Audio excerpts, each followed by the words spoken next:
5 situations where you should stay silent. Number 1.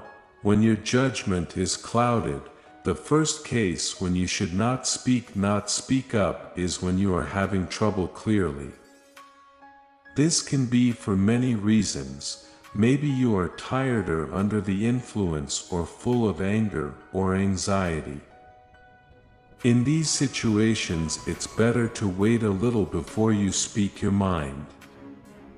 If you don't, it is possible that you will say something you will regret afterward.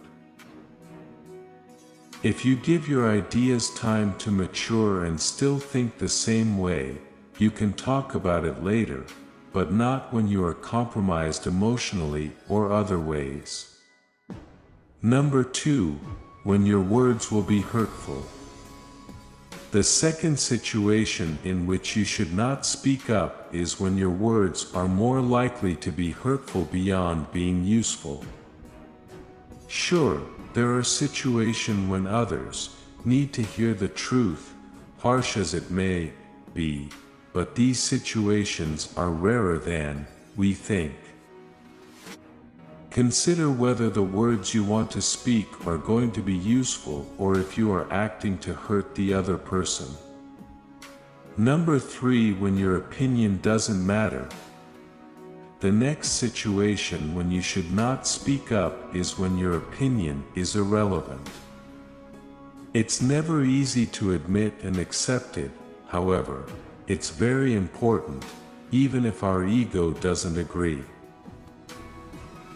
When you don't know enough about a situation or other people are experts, or when your opinion has no impact on others, it's often better to stay silent, just because it's the wisest thing to do. Silence is the best answer to someone who doesn't value your words. Number 4. When you don't have enough evidence. Sure, in some situation we are free to speculate and speak up even if we don't have evidence.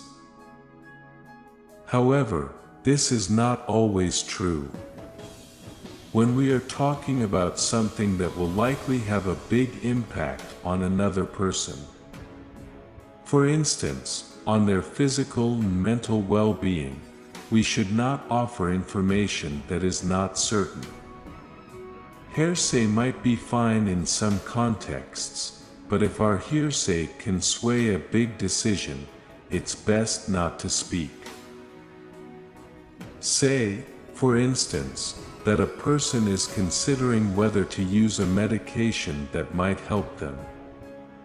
It's best not to bring up a rumor about a friend of a friend who used that medication and had side effects unless you are certain it's a fact and not a rumor. Number 5. When asked not to speak. If recognizing that your opinion is not relevant is hard for the ego, being asked to stay silent is even harder. You might be asked to take back seat in some work contexts or in other circumstances, and that can make us want to speak up. However, it's best to restrain that impulse and instead reflect, why are we being asked to stay silent? Listening and learning can also be good in these situations. Number 6. When you don't have anything to say. Just because you feel you ought to add something doesn't mean you should. Instead, you might support what someone else has said. It can feel awkward saying that you don't have something to add, but it is usually better than speaking for the sake of speaking.